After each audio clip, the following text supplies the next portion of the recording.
Hello और नमस्ते दोस्तों, स्वागत है आपका द सिनेमा कल्ट में। तो आज मैं बेनी लव्स यू के सेकंड पार्ट को एक्सप्लेन करूंगा। तो जिन्होंने भी इसके पहले पार्ट को नहीं देखा वो लोग ऊपर आ रहे आई बटन पर क्लिक करके पहले वो देख लो, वरना सच में स्टोरी बिल्कुल भी समझ नहीं आएगी। और वीडियो स्टार्ट करने से पहले अगर चैनल पर नए हो और मेरा कंटेंट पसंद आता है तो प्लीज वीडियो को एक लाइक कर देना और चैनल को सब्सक्राइब करके बेल नोटिफिकेशन ऑन कर देना, क्योंकि सिर्फ यहाँ आपको ऐसी अलग एक्सप्लेनेशन और मूवीज देखने को मिलेगी। तो अब बिना किसी देरी किए रोल द इंट्रो।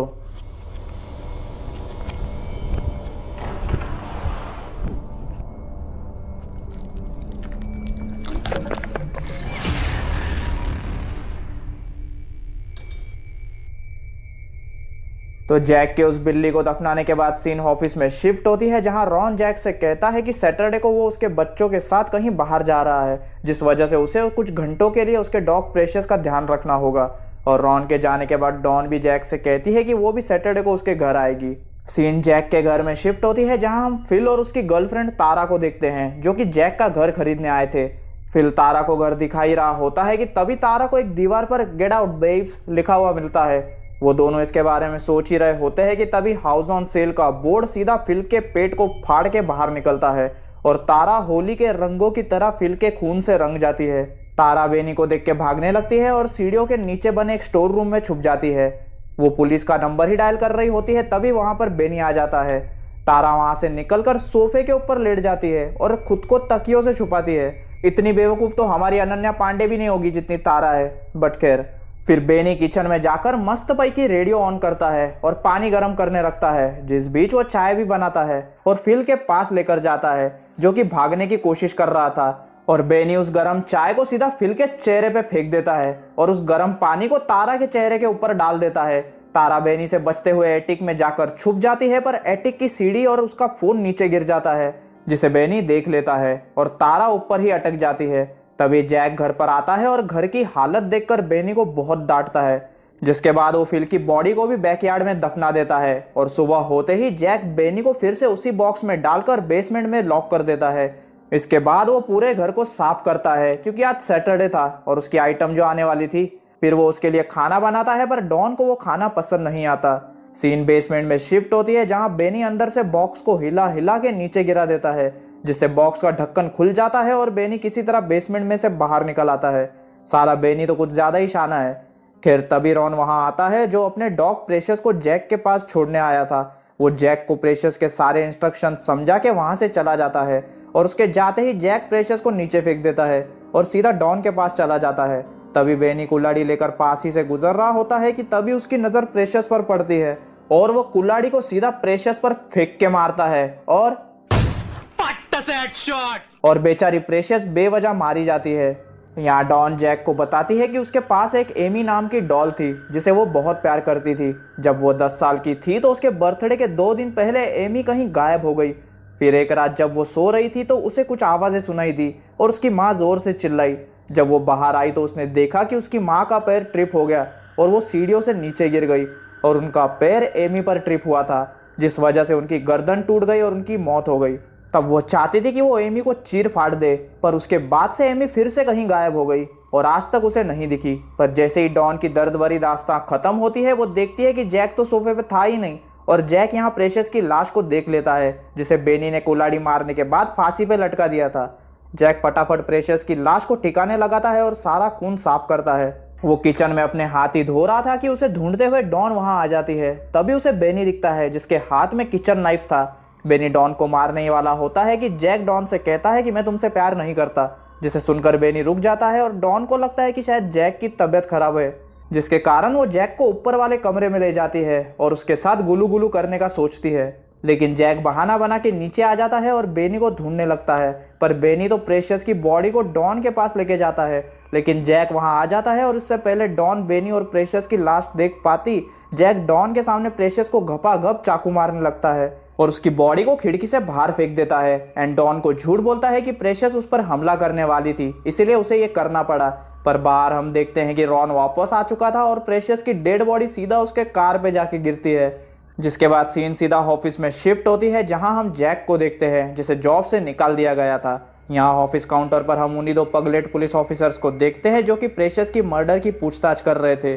तभी उन्हें जैक दिखता है और वो लोग उसे बेनी की तस्वीर दिखाते हैं जिसमें बेनी डेविड को मार रहा होता है और ये तस्वीरें खुद उस पागल बेनी ने ही खींची थी। सैलमन भाई की वो कहावत तो आपने सुनी ही होगी ना कि हम मारेंगे भी और लोगों को बताएंगे भी। दरअसल बेनी उसी उसूल पर चलता था। खैर, जैक गुस्से में घर आता है और बेनी को ढूंढने लगता है, पर जैक देखता है कि बेनी ने उसके लिए उसके बर्थडे की तैयारी करके रखी थी, जिसे देखकर जैक का दिल पिघल जाता है। फिर जब रात को जैक सो रहा होता है तब बेनी उसकी चादर खींचकर नीचे ले जाता है।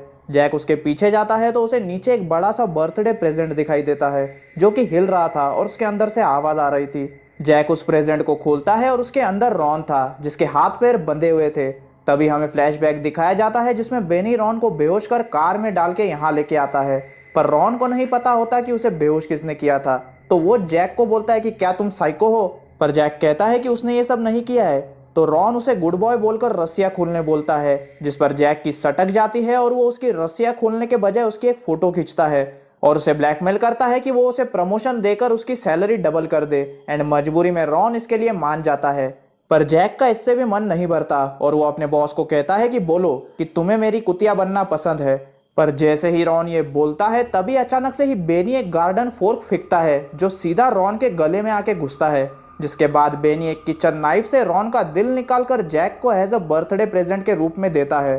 पर जैक का दिमाग अब पूरी तरह खराब हो चुका था और वो बेनी को एक कॉफिन में बंद करके किसी दूर जंगल में ले जाकर जिंदा जमीन में दफना देता है। अगली सुबह डॉन जैक से उसके डिजाइन्स लेने आती है, पर जैक ने जो प्रेशस के साथ किया था उस वजह से उससे बात नहीं करती। पर जैक उसे झूठ बोलकर मना लेता है, जिसके बाद वो दोनों साथ मिलकर घर को साफ करते हैं और कुछ ज्यादा ही नजदीक आ जाते हैं। You know what I mean. एहे, रहा नहीं जाता, तड़प ही ऐसी है ना। नहीं, सुके। इसके बाद सीन बेनी की कब्र पर शिफ्ट होती है और हम देखते हैं कि बेनी अंडरटेकर की तरह कैसे तो उस कब्र में से बाहर आ जाता है। ये पक्का अंडरटेकर का कोई स्टूडेंट है। बट एनीवेज, अब बेनी बेचारा दर दर भटकता है और बहुत ही अकेला महसूस करता है। एंड जैसी हालत अरिजीत सिंह के गाने सुनकर होती है, सेम वैसी ही हालत बेनी की हो चुकी थी। तभी चलते चलते उसकी नज़र बाजू के दुकान पे पड़ती है जहां पुतलों ने बैलकलावा मास्क पहन रखे थे। बेनी वहां से एक मास्क चोरी करके पहन लेता है। सीन जैक के घर पे शिफ्ट होती है जहां हम डॉन को देखते हैं जो कि ऑफिस के लिए ही निकल रही थी कि तभी उसकी नज़र मास्क वाले बेनी पर पड़ती है जिसके हाथ में चाकू था। पर डॉन उसे सीरियसली नहीं लेती और कार की चाबियां लेकर वहां से चली जाती है। पर बेनी समझ चुका था कि अगर उसे जैक के साथ अकेला रहना है तो उसे डॉन को रास्ते से हटाना होगा। तो वो स्पाइडरमैन की तरह डॉन के कार के ऊपर चढ़ जाता है। यहाँ जैक घर में डॉन को ढूंढता है तो उसे दीवारों पर डॉन के लिए गालियाँ लिखी हुई मिलती है और बेनी ने जिन जिन लोगों को मारा था एक बोर्ड पर उनकी फोटो लगी हुई थी और अगला नंबर डॉन का था। यहाँ बेनी डॉन के साथ ऑफिस पहुंच जाता है और सबके सामने एक टॉय की तरह बेजान होकर गिर जाता है। तभी रिचर्ड उसे उठाकर कैंची से काटने ही वाला होता है कि जैक वहां आ जाता है और वो सबको चेतावनी देता है कि बेनी जिंदा है और वो उन सबको मार देगा। बट सब लोग उसकी बातों पर हंसने लगते हैं। तो जैक रिचर्ड से कहता है कि वो उससे बहुत प्यार करता है और ये सुनते ही बेनी खड़ा हो जाता है और वो चाकू सीधा रिचर्ड के हाथ में घुसा देता है। फिर वो डॉन को मारने वाला होता है कि तभी जैक डॉन को बचा लेता है और फिर जैक, डॉन और रिचर्ड बाहर से ऑफिस का दरवाज़ा बंद करके बेनी को अंदर लॉक कर देते हैं और वो रिचर्ड की कार में बैठकर जैक के घर चले जाते हैं। यहाँ बेनी पहले बाहर देखने लगता है पर तभी उसका ध्यान वहाँ बैठे ऑफिस के एम्प्लॉयज़ पे पड़ता है और आप भली बात ही जानते हो कि उनके तो बम्बू लग गए। बेनी वहाँ मौजूद एक इंसान को गंदी से गंदी मौत मारता है। किसी का गला कट रहा है तो बेनी किसी की नाक काट रहा है, तो किसी के नूडल्स बाहर निकाले जा रहे हैं तो किसी की उंगलियां काटी जा रही है। पूरे ऑफिस में मौत का नंगा नाच चालू था और बेनी सारे ऑफिस एम्प्लॉयज़ को जान से मार देता है। लास्ट में एक एम्प्लॉय भागने की कोशिश करता है पर बेनी उसे चाकू फेंक के मार देता है, जिस वजह से वो आदमी दरवाजे से टकराता है और बेनी को अंदर लॉक करने के लिए जो कुर्सी जैक ने बाहर अटकाई थी वो नीचे गिर जाती है और दरवाज़ा खुल जाता है। यहाँ घर में जैक उन दोनों को बताता है कि बेनी ने पहले भी 5 लोगों को मारा है जिनकी बॉडीज उसने बैकयार्ड में दफनाई है। तो रिचर्ड कहता है कि उसकी कार में वाटर गन्स रखी है, जिससे जैक को एक आइडिया आता है और फिर वो सब मिलकर घर में बेनी के लिए ट्रैप सेट करते हैं और जैक अपने रॉस्को रोबोट को बेनी से लड़ने के लिए मॉडिफाई करता है और उसके हाथ में चक्री वाला ब्लेड लगाता है। पर रिचर्ड अपने रॉस्को रोबोट को एक बॉक्स में बंद करके साइड में रख देता है। दूसरी तरफ हम बेनी को देखते हैं जो एक मॉल में जाके ढेर सारे हथियार और एक स्पेशल कटाना तलवार चुराता है और निंजा हथौड़ी की तरह तैयार हो जाता है। एंड दोस्तों, अब या तो आर या पार की सिचुएशन हो चुकी थी। इसके बाद बेनी जैक के घर के बाहर पहुंच जाता है पर वो सामने से नहीं जा सकता था, इसलिए वो टॉयलेट के पाइप से होता हुआ कमोड में से घर के अंदर घुस जाता है। यहाँ जैक डॉन को एक चाकू देकर ऊपर वाले रूम में छोड़ देता है और दरवाज़ा बंद करके अंदर ही रहने बोलता है। जैक के जाते ही डॉन को रूम में एक बॉक्स मिलता है जो कि उसके लिए ही गिफ्ट रैप किया हुआ था। डॉन जैसे ही बॉक्स खोलती है उसके होश उड़ जाते हैं और हम देखते हैं कि उसके अंदर उसके बचपन की डॉल एमी थी जिसने उसकी माँ को मारा था। और साथ ही हम देखते हैं कि लेबल पर बेनी का नाम लिखा था कि ये गिफ्ट उसकी तरफ से है। डॉन एमी से बचकर भागने लगती है पर एमी चाकू से डॉन के पैर पर हमला करती है। एमी फिर से डॉन को मारने जाती है पर डॉन एक बुक से खुद को बचा लेती है और एमी को एक फुटबॉल किक मारती है, जिसके बाद एमी डॉन से बचकर भागने लगती है। बस हवा निकल गई। पर डॉन एमी को पकड़ लेती है और अपने बचपन की सारी भड़ास निकाल देती है और उसी चाकू से उसके गाजर मूली की तरह टुकड़े कर देती है। दूसरी तरफ रिचर्ड का रॉस्को रोबोट जिंदा हो जाता है जिसे उसने बॉक्स में डाल दिया था, पर वो बेनी की तरह मालिक को प्यार करने वाला नहीं बल्कि टॉड की तरह मालिक की मारने वाला बन गया था। रॉस्को एक वैक्यूम क्लीनर लेकर आता है और उसे सीधा रिचर्ड के पेट में घुसेड़कर चालू कर देता है, जिससे रिचर्ड के सारे नूडल्स उस वैक्यूम क्लीनर में निकल आते हैं और रिचर्ड बहुत ही दर्दनाक मौत मरता है। जिसके बाद सीन जैक और बेनी पर शिफ्ट होती है जहां जैक के मॉडिफाइड रॉस्को और बेनी के बीच एकदम साउथ की मूवीज की तरह लड़ाई होती है, जिसमें बेनी जैक के रॉस्को को हरा देता है। इसके बाद बेनी जैक को भी मारने वाला होता है कि तभी वहां रिचर्ड का इविल रॉस्को आ जाता है और बेनी को भिंगरी की तरह घुमा घुमा के मारता है एंड वो बेनी को जान से मारने ही वाला होता है कि तभी एक कांटे वाला ट्रैप जो कि बेनी के लिए सेट किया गया था वो सीधा इविल रॉस्को को आके लगता है, जिससे वो खराब हो जाता है और कांच का दरवाजा तोड़ के बाहर चला जाता है। तभी बेनी देखता है कि एक्चुअल में जैक ने उस ट्रैप से उसकी जान बचाई थी, तो बेनी जैक को एक चमाट मार के ऊपर के रूम में डॉन को मारने जाता है। वो डॉन को मारने वाला होता है कि जैक वहां आ जाता है और बेनी से कहता है कि तुम मुझसे गुस्सा हो, डॉन से नहीं, क्योंकि मैंने तुम्हें कचरे की तरह ट्रीट किया और फेंक दिया था, तो मेरा गुस्सा उस पर मत निकालो। फिर जैक कहता है कि वो जानता है कि वो उल्लू का पट्टा है और वो बेनी से माफ़ी मांगता है और उसे खुद को गले लगाने बोलता है। जैक का खुद के लिए ये प्यार देखकर बेनी का दिल पिघल जाता है और वो छपाक से उड़ी मारकर जैक को गले लगा लेता है, पर डॉन बेनी को जैक से छीनकर नीचे फेंक देती है और बेनी वहां पड़ा एक चाकू उठा लेता है। तभी जैक के घर के बाहर वो दोनों पगलेट पुलिस ऑफिसर्स आ जाते हैं और चिल्लाते हैं कि हमने घर को चारों तरफ से घेर लिया है, जो कि झूठ था। तभी बेनी भागते हुए डॉन की तरफ बढ़ता है पर वो डॉन को मारने के बजाय सीधा खिड़की का कांच तोड़ के नीचे कूद जाता है और पुलिस वालों को मारने दौड़ता है। पर वो पुलिस ऑफिसर्स भी तैयारी के साथ आए थे और अपने साथ अपनी 25-25 रुपए वाली छर्रे की गन लेके आए थे। वो पुलिस ऑफिसर जिसे फुकट का बिस्कुट खाना पसंद था वो अपनी गन से बेनी पर फायर करने लगता है, पर बेनी ज्यादातर गोलियों से बच जाता है। तभी जैक बेनी को बचाने आता है पर बेनी के हाथों मरने के डर से वो ऑफिसर आंखें बंद करके अंधाधुन फायर कर देता है, जिसमें 1-2 गोली जैक को भी लग जाती है और बेनी भी घायल हो जाता है। पर इतनी गोलियां खाने के बाद भी बेनी फिर से उस पगलेट ऑफिसर को मारने के लिए उड़ी मारता है, पर तभी उस पुलिस ऑफिसर का दूसरा पार्टनर उठकर सीधा बेनी के भेजे में गोली मारता है और आखिरकार बेनी मारा जाता है।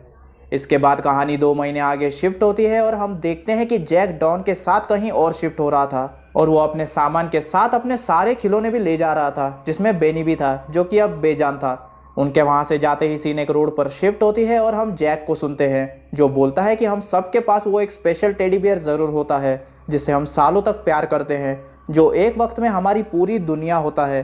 फिर लाइफ में शायद हम उसे कहीं रख देते हैं जहां वो धूल खाता रहता है या हमें खेलने के लिए कोई और खिलौना मिल जाता है, पर आप कुछ भी करो किसी भी हालत में उस टेडी बियर को कभी भी फेंकना मत, वरना अगली बार जब आप सो रहे होंगे तो वो आपके साथ असली में खेलने आ जाएगा। तभी कचरे के डिब्बे से टॉड और रॉस को बाहर निकलते हैं और टॉड के कोट के साथ मूवी वहीं खत्म हो जाती है। फिर मूवी के पोस्ट क्रेडिट सीन में हम जैक के घर का एटिक देखते हैं जहां तारा बेनी से बचने के लिए छुपी थी, पर इतने महीनों से वहीं पड़े रहने के कारण उसकी बॉडी सड़ के गल चुकी थी। अब बात करते हैं मूवी के थ्योरी के बारे में। हमें मूवी में ये नहीं बताया गया है कि मूवी में टेडी या खिलौने जिंदा कैसे हो जाते हैं। हमें सिर्फ एक अल्टरनेटिव यूनिवर्स दिखाया गया है जहां अपने खिलौनों या टेडी को फेंकने से वो जिंदा हो जाते हैं। मूवी हमें सिर्फ यही मैसेज देती है कि हम सबके पास एक स्पेशल टेडी तो ज़रूर होता है जिसे हम बहुत प्यार करते हैं, तो अपने उस स्पेशल टेडी बेयर को कभी भी मत फेंको। एक वक्त रहता है जब हम उनसे वादा करते हैं कि हम उनका साथ कभी नहीं छोड़ेंगे, पर जैसे ही हमें खेलने या करने के लिए कुछ और मिलता है हम उन्हें भूल जाते हैं। उनमें भी जान है भाई।